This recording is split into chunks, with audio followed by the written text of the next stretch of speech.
ಭಾರೀ ಮಳೆಗೆ ಹಲವು ಕಡೆ ಅವಾಂತರ ಆಗಿದೆ. ಕಾವೇರಿ ನದಿ ಅಬ್ಬರಕ್ಕೆ ರಸ್ತೆಗಳೇ ಕುಸಿದು ಹೋಗ್ತಾ ಇದೆ. ಕೊಡಗಿನ ನಾಪೋಕ್ಲು ರಸ್ತೆ ಕುಸಿಯೋ ಆತಂಕ ಈಗ. ಆ ಆತಂಕದಲ್ಲೇ ಜನ ಆ ರಸ್ತೆಯಲ್ಲಿ ಓಡಾಡ್ತಾ ಇದ್ದಾರೆ. ರಸ್ತೆ ಎರಡೂ ಬದಿಯಲ್ಲಿ ಕಾವೇರಿ ನೀರು ಜಲಾವೃತ ಆಗಿದೆ. ಯಾವುದೇ ಕ್ಷಣದಲ್ಲಿ ರಸ್ತೆ ಕುಸಿದು ಹೋಗ್ಬೋದು. ಆದರೂ ಸಹ ಆ ಭಯದಲ್ಲೇ ಜನ ಈ ರಸ್ತೆಯಲ್ಲಿ ಓಡಾಡ್ತಾ ಇದ್ದಾರೆ. ದೃಶ್ಯಗಳಲ್ಲಿ ನೋಡ್ತಾ ಇದ್ದೀರಿ. ಅಲ್ಲೊಂದಷ್ಟು ರಸ್ತೆ ಕುಸಿಬಾರದು ಅಂತ ತಾತ್ಕಾಲಿಕವಾಗಿ ವ್ಯವಸ್ಥೆ ಮಾಡಿದ್ದಾರೆ. ಮಣ್ಣು ಹಾಕಿದ್ದಾರೆ, ಕಲ್ಲು ಹಾಕಿದ್ದಾರೆ, ರಸ್ತೆ ಕುಸಿಬಾರದು ಅಂತ. ಆದರೆ ರಸ್ತೆಯ ಎರಡೂ ಪಕ್ಕದಲ್ಲಿ ಕಾವೇರಿ ನೀರಿನಿಂದ ಜಲಾವೃತವಾಗಿದೆ.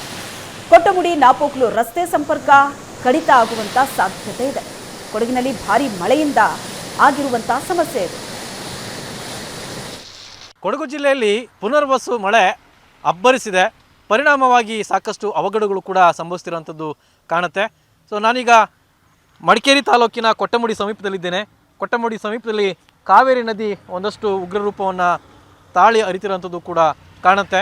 ಅಂದರೆ ಇಲ್ಲಿ ನೀವು ನೋಡ್ತಿರೋಂತಹ ಈ ದೃಶ್ಯ ಏನಿದೆ, ಈ ದೃಶ್ಯ ಕಾವೇರಿ ನದಿಯ ಅಪಾಯದ ಮಟ್ಟವನ್ನು ಮೀರಿ ಹರಿತಿರುವಂತಹ ನೀರು ಇದು.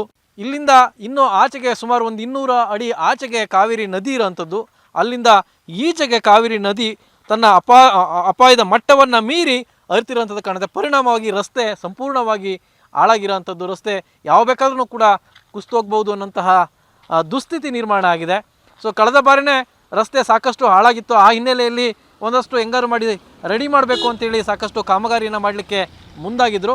ಆದರೆ ಆ ಕಾಮಗಾರಿ ಯಾವುದಕ್ಕೂ ಕೂಡ ಪ್ರಯೋಜನ ಆಗ್ತಾ ಇಲ್ಲ. ಸೊ ಇಲ್ಲಿ ಹಾಕಿದಂತಹ ಕಲ್ಲು ಮಣ್ಣು ಅವೆಲ್ಲವೂ ಕೂಡ ಕಾವೇರಿಯ ಪಾಲಾಗ್ತಾ ಇದೆ, ಅದರ ಒಡಲನ್ನು ಸೇರ್ತಾ ಇದೆ. ಅಂದರೆ ಅಷ್ಟರ ಮಟ್ಟಿಗೆ ಕಾವೇರಿ ರಭಸವಾಗಿ ಹರಿಲಿಕ್ಕೆ ಆರಂಭ ಆಗಿರೋಂಥದ್ದು. ಸೊ ಸಾಕಷ್ಟು ನಿರಂತರವಾಗಿ 4-5 ದಿನಗಳ ಕಾಲ ಮಳೆ ಸುರಿದಂತಹ ಹಿನ್ನೆಲೆಯಲ್ಲಿ ಈ ರೀತಿಯ ಅವಾಂತರಗಳು ಸೃಷ್ಟಿಯಾಗ್ತಿರೋಂಥದ್ದು. ಒಂದು ಕಡೆ ಈ ರೀತಿ ಆಗ್ತಾಯಿದ್ರೆ ಅಂದರೆ ಕಾವೇರಿಯ ನೀರಿನ ಹರಿವಿಕೆ ಜಾಸ್ತಿ ಆದಂತಹ ಹಿನ್ನೆಲೆಯಲ್ಲಿ ಈ ಮಣ್ಣು ಕಲ್ಲು ಇವೆಲ್ಲವೂ ಕೂಡ ಆಪೋಷಣ ಆಗ್ತಾಯಿದ್ರೆ, ಮತ್ತೊಂದು ಕಡೆ ಈ ರಸ್ತೆ ಏನಿದೆ, ಈ ರಸ್ತೆಯನ್ನು ಕೂಡ ಕುಸಿದು ಹೋಗುವಂತಹ ಪರಿಸ್ಥಿತಿ ನಿರ್ಮಾಣ ಆಗ್ತಿರೋಂಥದ್ದು. ಹೀಗಾಗಿ ಒಂದು ರೀತಿ ಆತಂಕದಲ್ಲೇ ವಾಹನ ಸವಾರರು ಕೂಡ ಆ ವಾಹನಗಳನ್ನು ಓಡಿಸ್ತಿರೋಂಥದ್ದು ಕೂಡ ಕಾಣುತ್ತೆ. ಸೊ ಒಂದು ಕಡೆ ನಮ್ಮ ಬಲಭಾಗದಲ್ಲಿ ಈ ರೀತಿ ಆದರೆ, ಎಡಭಾಗ ಏನಿದೆ ಎಡಭಾಗದಲ್ಲೂ ಕೂಡ ಸಮಸ್ಯೆ ಇರೋಂತಹದ್ದು. ಅಂದರೆ ಆ ಕಡೆ ಎಡಭಾಗದಲ್ಲೂ ಕೂಡ ಆ ತಗ್ಗು ಪ್ರದೇಶ ಇರೋಂಥದ್ದು. ಆ ಎಡಭಾಗದಲ್ಲಿ ಸಾಕಷ್ಟು ಕಾವೇರಿಯ ನೀರು ಕೂಡ ನಿಂತಿರೋಂಥದ್ದು ಭಾಳ ಸ್ಪಷ್ಟವಾಗಿ ಗೊತ್ತಾಗುತ್ತೆ. ಸೊ ಹಾಗಾಗಿ ಎರಡೂ ಭಾಗದಲ್ಲೂ ಕೂಡ ನೋಡ್ಬೋದು ಆ ರಸ್ತೆ ಎಡಭಾಗದ ಎಡ್ಜ್ ಏನಿದೆ, ರಸ್ತೆ ಎಡ್ಜು ಅದು ಕೂಡ ಒಂದು ರೀತಿ ಕುಸಿದೋಗ್ತಿರೋಂಥದ್ದು. ಸೊ ಹೀಗಾಗಿ ಈ ಅಪಾಯದಲ್ಲೇ ಕೂಡ ಜನರು ಓಡಾಡ್ತಾ ಇದ್ದಾರೆ.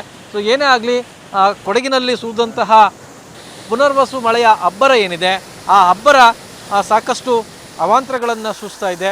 ಸೊ ಸದ್ಯಕ್ಕೆ ಮಳೆಯ ಪ್ರಮಾಣ ತಗ್ಗಿದೆ. ಆದರೂ ಕೂಡ ಒಂದು ವೇಳೆ ಏನಾದ್ರೂ ಮತ್ತೆ ಮಳೆ ಜಾಸ್ತಿ ಆಗಿದೆ ಆದಲ್ಲಿ ಸೊ ಇವೆಲ್ಲವೂ ಕೂಡ ಮತ್ತಷ್ಟು ಅವಘಡಗಳನ್ನು ತಂದುಡ್ತವೆ ಅಂತಲೇ ಹೇಳ್ಬೋದು. ಕ್ಯಾಮ್ರಾಮನ್ ಪ್ರದೀಪ್ ಜೊತೆ ರವಿ ಎಸ್ ಹಳ್ಳಿ, ಏಷ್ಯಾನೆಟ್ ಸುವರ್ಣ ನ್ಯೂಸ್, ಕೊಡಗು.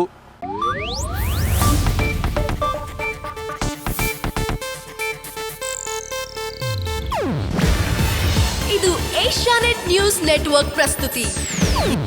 ನೀವು ನೋಡ್ತಿದ್ದೀರಾ ಏಷ್ಯಾನೆಟ್ ಸುವರ್ಣ ನ್ಯೂಸ್.